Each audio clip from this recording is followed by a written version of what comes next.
ಮಾಜಿ ಸಿಎಂ ಸದಾನಂದ ಗೌಡ ಅಸಮಾಧಾನದ ನಡುವೆ ಒಕ್ಕಲಿಗ ಸಂಘದ ನಿರ್ದೇಶಕರ ಜೊತೆ ಸಭೆ ನಡೆಸಿದ್ದಾರೆ. ಬೆಂಗಳೂರಿನ ಚಾಮರಾಜಪೇಟೆಯ ಕಿಮ್ಸ್ನಲ್ಲಿ ಮಹತ್ವದ ಮೀಟಿಂಗ್ ಆಗಿದೆ.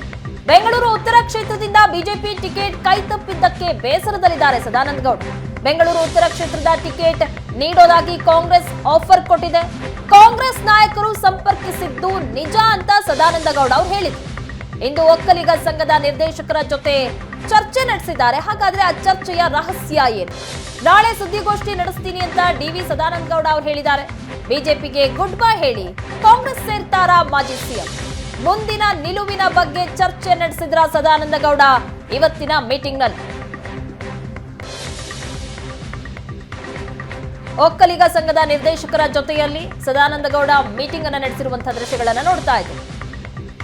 ಒಕ್ಕಲಿಗ ಸಂಘದ ಪದಾಧಿಕಾರಿಗಳ ಜೊತೆಯಲ್ಲಿ ಡಿವಿಎಸ್ ಸಭೆ ನಡೆಸಿದ್ರು. ದಿಢೀರ್ ಸಭೆಯ ಗುಟ್ಟನ್ನ ಬಿಟ್ಟು ಕೊಡದ ಮಾಜಿ ಸಿಎಂ ಡಿವಿಎಸ್.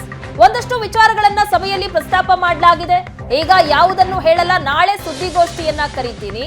ಸಭೆಯ ಬಳಿಕ ಮತ್ತಷ್ಟು ಕುತೂಹಲವನ್ನ ಹುಟ್ಟು ಹಾಕಿದ್ದಾರೆ ಡಿವಿ ಸದಾನಂದ ಗೌಡ. ಈ ರೀತಿ ಹೇಳಿಕೆ ಕೊಡೋ ಮೂಲಕ ಒಂದಷ್ಟು ವಿಚಾರಗಳನ್ನ ಸಭೆಯಲ್ಲಿ ಪ್ರಸ್ತಾಪ ಮಾಡಲಾಗಿದೆ. ಈಗ ನಾನು ಏನನ್ನೂ ಹೇಳೋದಿಲ್ಲ, ನಾಳೆ ಸುದ್ದಿಗೋಷ್ಠಿಯನ್ನ ಕರೀತೀನಿ ಅಂತ ಹೇಳಿದ್ದಾರೆ.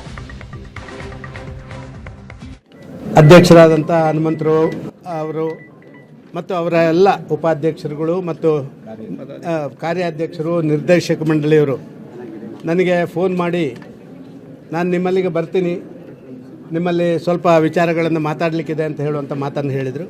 ಬೇಡ, ನಾನೇ ಬಂದುಬಿಡ್ತೀನಿ ನಿಮ್ಮಲ್ಲಿಗೆ, ನಿಮ್ಮ ಅಷ್ಟು ಜನ ನಮ್ಮಲ್ಲಿಗೆ ಬರೋದು ಬೇಡ ಅಂತ ಹೇಳೋದಕ್ಕೆ ಬೇಕಾಗಿ ನಾನು ಇಲ್ಲಿ ಬಂದಿದ್ದೀನಿ.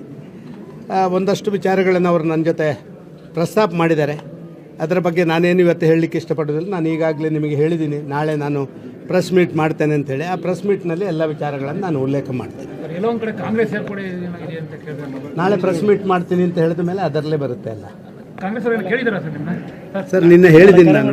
ನೋಡಿ, ನನಗೆ ಕಾಂಗ್ರೆಸ್ನವರು ಕೇಳಿದ್ದಾರೆ, ಬಿ ಜೆ ಪಿಯವರು ಕೇಳಿದ್ದಾರೆ. ಏನು ತೀರ್ಮಾನ ತಗೊಳ್ಬೇಕು ಅಂತ ಹೇಳುವಂಥದ್ದನ್ನು ನಾನು ಸಕಾಲಕ್ಕೆ ತಗೊಳ್ಳುವಂಥ ನಿರ್ಧಾರ ಮಾಡ್ತೀನಿ. ನಾಳೆ ಹೇಳ್ತೀನಿ. ನಾಳೆ ಏನು ಉಳಿಯೋದಿಲ್ಲ, ಇವತ್ತೆಲ್ಲ ಹೇಳಿಬಿಟ್ರೆ ಅಧ್ಯಕ್ಷರ ಕೊಡ್ತಾರೆ ನಮ್ಮ ಪ್ರತಿನಿಧಿ ಸ್ವಸ್ತಿಕ್. ಇವತ್ತು ಸದಾನಂದ ಗೌಡ ಅವರು ಒಕ್ಕಲಿಗ ಸಂಘದ ಪದಾಧಿಕಾರಿಗಳ ಜೊತೆ ಮೀಟಿಂಗ್ ಮಾಡಿದ್ದಾರೆ. ಮೀಟಿಂಗ್ ಬಳಿಕ ನಾನು ಈಗಲೇ ಏನು ಹೇಳಲ್ಲ, ಸುದ್ದಿಗೋಷ್ಠಿಯಲ್ಲಿ ಎಲ್ಲವನ್ನೂ ಅಂತ ಹೇಳ್ತೀನಿ ಅನ್ನೋದ್ರ ಮೂಲಕ ಮತ್ತಷ್ಟು ಕ್ಯೂರಿಯಾಸಿಟಿ ಬಿಲ್ಡ್ ಮಾಡ್ತಾ ಇದ್ದಾರೆ. ಏನೆಲ್ಲ ಆಗಿರಬಹುದು ಹಾಗಾದ್ರೆ ಚರ್ಚೆ ಅಂತ? ಎಸ್ ಪ್ರಗತಿ, ಖಂಡಿತವಾಗ್ಲೂ ಕೂಡ ದೊಡ್ಡ ಮಟ್ಟಿನಲ್ಲಿ ಒಂದು ಚರ್ಚೆ ಆಗಿದೆ ಅನ್ನುವಂಥದ್ದು ಮೇಲ್ನೋಟಕ್ಕೆ ಕಂಡು ಬರ್ತಾ ಇದೆ. ಅದರ ಜೊತೆಗೆ ಟಿಕೆಟ್ ಕೈ ತಪ್ಪಿದ ಬಳಿಕ ಒಂದಿಷ್ಟು ಸದಾನಂದ ಗೌಡರು ಪ್ಯಾನಿಕ್ ಆಗಿದ್ರು ಅಂತಾನೆ ಹೇಳ್ಬೋದು.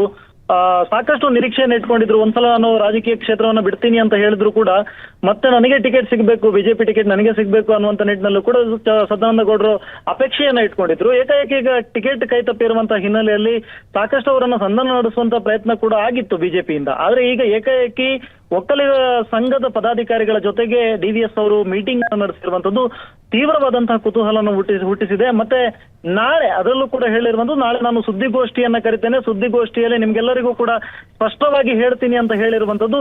ಬಹುಶಃ ನಾಳೆ ಅವರು ಪಕ್ಷವನ್ನು ಬಿಡುವಂತ ಸಾಧ್ಯತೆಯೂ ಕೂಡ ಇರಬಹುದು. ಬಿಜೆಪಿಯನ್ನು ಬಿಟ್ಟು ನಾಳೆ ಏನಾದ್ರೂ ಒಂದು ಹೊಸದೊಂದು ಘೋಷಣೆಯನ್ನ ಮಾಡುವಂತ ಸಾಧ್ಯತೆಯೂ ಕೂಡ ಇದೆ ಅಂತ ಅನ್ಸುತ್ತೆ. ಯಾಕಂದ್ರೆ ಸಭೆ ಮುಗಿದ ಬಳಿಕ ಒಕ್ಕಲಿಗ ಸಂಘದ ಅಧ್ಯಕ್ಷರು ಕೂಡ ಮಾತನಾಡ್ತಾರೆ. ಅಧ್ಯಕ್ಷರು ಮಾತನಾಡುವಾಗ ಕೂಡ ತೀವ್ರವಾದಂತಹ ಅಸಮಾಧಾನವನ್ನ ವ್ಯಕ್ತಪಡಿಸ್ತಾರೆ. ಒಕ್ಕಲಿಗರ ಸಂಘಕ್ಕೆ ಟಿಕೆಟ್ ಅನ್ನ ಕೊಡಬೇಕಾಗಿತ್ತು. ಬಿಜೆಪಿಯಲ್ಲಿ ಲಿಂಗಾಯತ ಸಮುದಾಯಕ್ಕೆ 8 ಟಿಕೆಟ್ ಕೊಡಲಾಗಿದೆ ಆಲ್ರೆಡಿ. ಆದ್ರೆ ಒಕ್ಕಲಿಗ ಸಮುದಾಯಕ್ಕೆ 2 ಟಿಕೆಟ್ ಕೊಡಲಾಗಿದೆ ಅನ್ನುವಂತಹ ಮಾತುಗಳನ್ನ ಒಕ್ಕಲಿಗ ಸಂಘದ ಅಧ್ಯಕ್ಷರು ಕೂಡ ಹೇಳಿದ್ದಾರೆ. ಇದರ ಬಗ್ಗೆ ಕೂಡ ಚರ್ಚೆ ನಡೆಸಿದೀವಿ ನಾವು.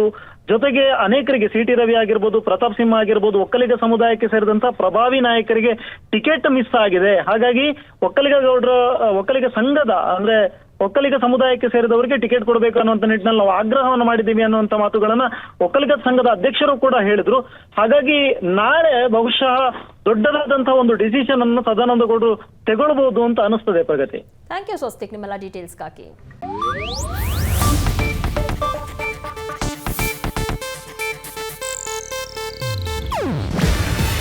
ಇದು ಏಷ್ಯಾನೆಟ್ ನ್ಯೂಸ್ ನೆಟ್ವರ್ಕ್ ಪ್ರಸ್ತುತಿ. ನೀವು ನೋಡ್ತಿದ್ದೀರಾ ಏಷ್ಯಾನೆಟ್ ಸುವರ್ಣ ನ್ಯೂಸ್.